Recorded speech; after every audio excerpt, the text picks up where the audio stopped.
No be my power, say I buy it house.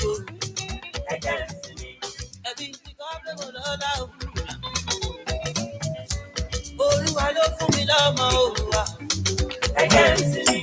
And Jehovah dey bless me, make you no hate me. I no get your time, Baba God dey bless me, make you no hate me. I no get your time,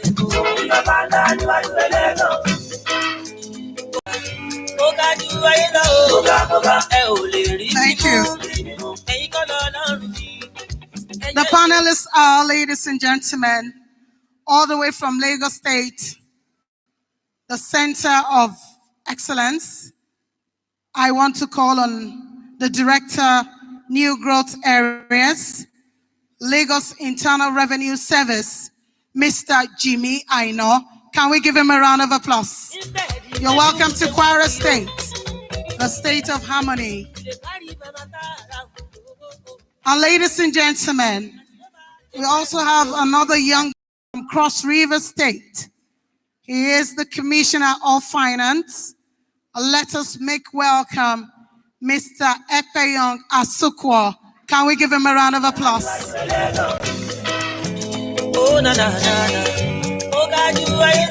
welcome to Kwara State. And of course, ladies and gentlemen, I also want to bring to the podium, DJ, bring it up, bring it up.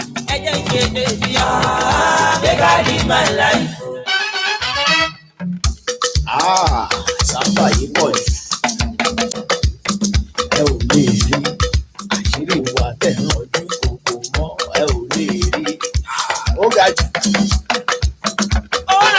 Thank you. Ladies and gentlemen, we have wonderful women here that are doing so well in their various fields. And of course, I'm bringing to the podium a woman that knows when you wake her up and you talk of health insurance anywhere in the world. She's no other person but the Executive Secretary of the Kwara State Health Agency. Ladies and gentlemen, let's put hands together for Dr. Olubumi Jetawo Winters. Our friends are already clapping for her. Can we please put our hands together for this beautiful woman? You're welcome, ma'am. Ushers, please. You're welcome.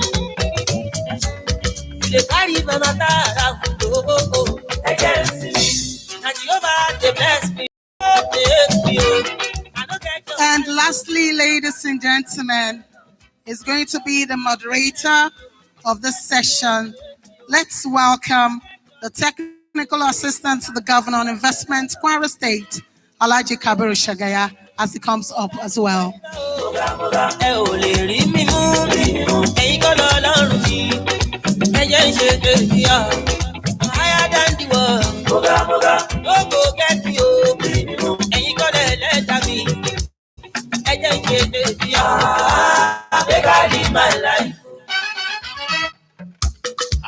Thank you. Please, 1 minute before we call on the keynote speaker to give his address. Let me call on Mr. Please talk on the endowment fund program. Thank you. Hello, everyone. Please excuse me for breaking protocol. I forgot to do something earlier. Hello, students. I cannot hear you. Hello, students. For you. You are the leaders of tomorrow, you as of tomorrow, and I'm here to celebrate my birthday with all of you because you are all important. You have to forgive me that this is my first time doing something of how to do the protocols properly, so I should have recognized you earlier. And for that, I apologize to every single one of you. I know what some of you are here for.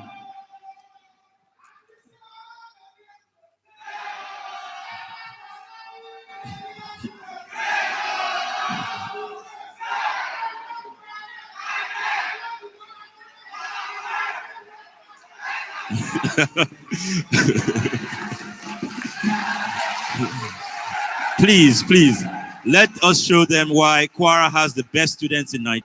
So, Are you ready for your competition? I ask again, are you ready? All right, let's get started. Let's get started. Today we have an education endowment fund. Now, when I wanted to do this competition, I said we were going to do some prizes. But permit me on the behalf of all my friends here, we will be giving a cash prize of 500,000 naira to the winning school of this competition. I have committed on all of your behalves, but I'm sure you are all capable. Now, the competition we're going to do today is very simple. Schools here are ably represented. I have made sure we had 40 students from 6 major universities in Kwara present. They are here being represented ably. What I want to do today is I want you to tell. Thank you very much, Kabir Shaga, for those very kind words. I'm actually quite humbled. And I think before we get to the business of the day, it's important that I actually wish you a happy birthday, because we've been having very interesting conversations that I might have even forgotten to have wished you a happy birthday. And also, before I go into it, I think it's not only the students that are learning today. To be honest, I've been really, really inspired being here today and hearing some of my colleagues speak earlier with their experiences within the business that they run. Truly, truly inspired me, and I will continue to learn from great minds like them. So growing up within my career, this is something that I've always found to be really, really interesting. To actually find great minds, our age category, that we can have this sort of conversations with.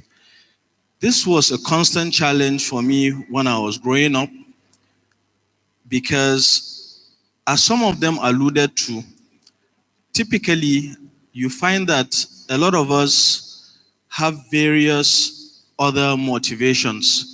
For instance, making money, for instance, executing contracts, and always trying to find a short path to success.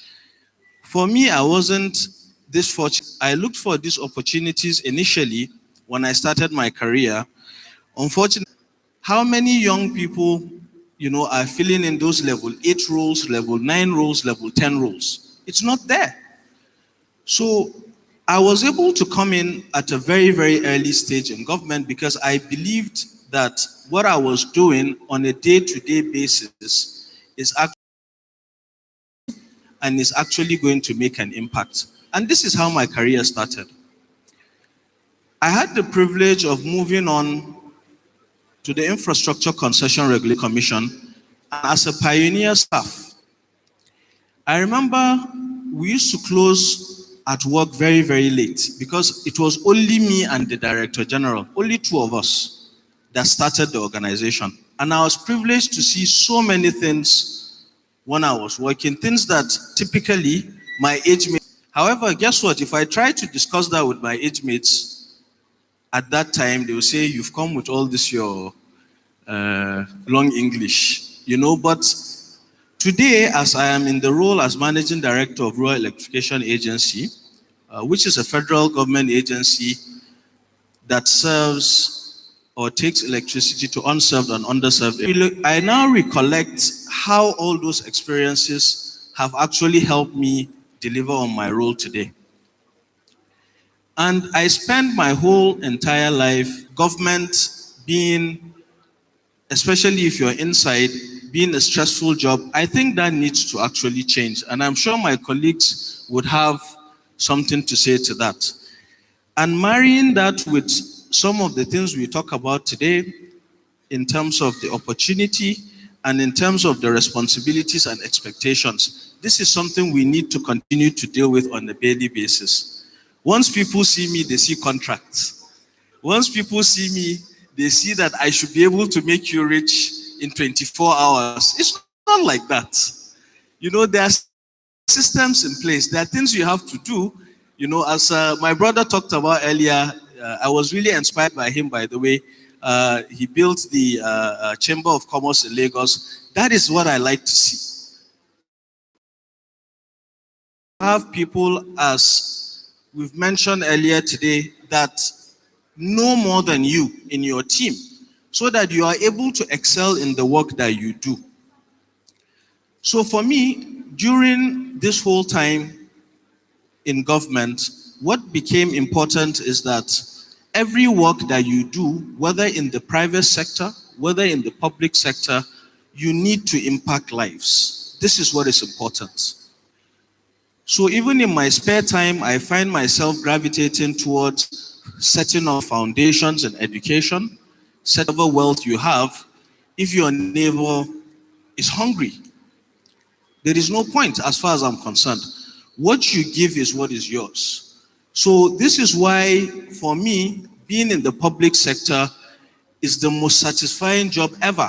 Because if I carry out my duty today as the managing director of Rural Electrification Agency, it means I've taken 80 million Nigerians and I've given them power, and that has essentially improved their livelihoods. This is what keeps me going on a daily basis.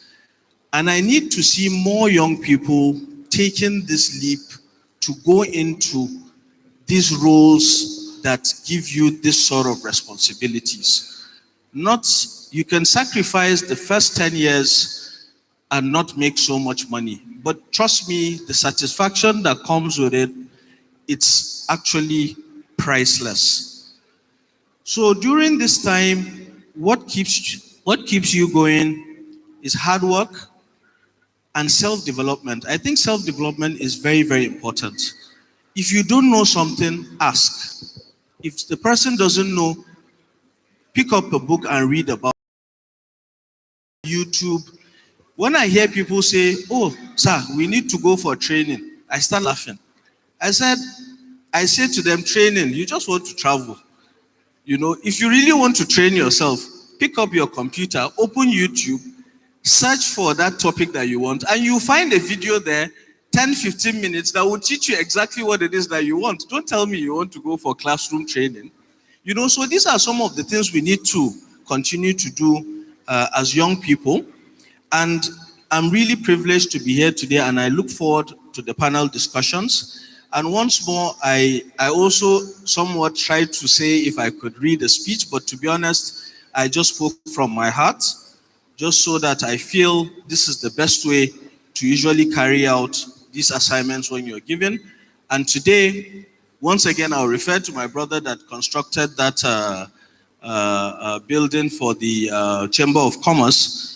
The only thing that also keeps me going is that hard work, determination, just so that I don't fail the youth and nobody will say that I've been given an opportunity and I have not delivered on my mandate. Thank you very much.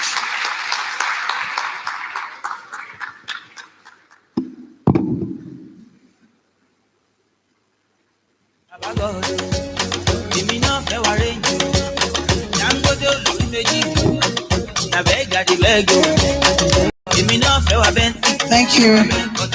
Just listen to Engineer Ahmed Salihijo, the MD, CEO, Rural Electrification Agency, Adamawa State. So I'll call on Kabiru Shagaya now to please come and moderate this session. Thank you.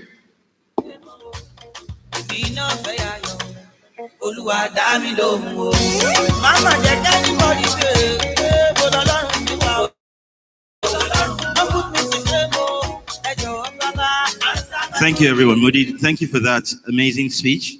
And I feel you touching on your experiences and being able to stay resilient, even though it wasn't the path you chose, it was a path that was put on you. But you still managed to do the best with the cards you were there. Most young people in this room should understand. The hard way may not be your way, but please learn to trust the process, don't give up as soon as you meet a challenge. I would like to start with Jimmy. Jimmy, You work in literally the highest tax collection state in West Africa. You have moved several roles within that industry, within that within LIRS. You are now like a tax guru. All our friends, we all know you as a tax man. How have you been able to navigate the responsibilities that come with being in such a position? How have you been able to manage the politics involved with FIRS and LIRS, your being from your background, your family, everything, being with, surviving 2 governors, the transition, people not saying, you are part of the last administration, kicking you out of the new administration. How have you managed to stay relevant beyond, against all odds? Okay. Thank you very much, Kabiru, for the opportunity again to speak at this summit. I always look forward to every opportunity to share my experience with people, especially young people, and more or less inspire. So the earlier speakers have said so much about, it's more or less like we're reading from the same script. You asked a germane question. How have we been able to work with 2 different governors and seem to have had the same level of success that we've had? It's because the LIRS as an agency has generated more than 30 states combined within Nigeria. And every year, we have actually broken the previous year's record, including the COVID years. So it's when you show the value that you have, the value that you bring. Why would the governor want to change a winning formula?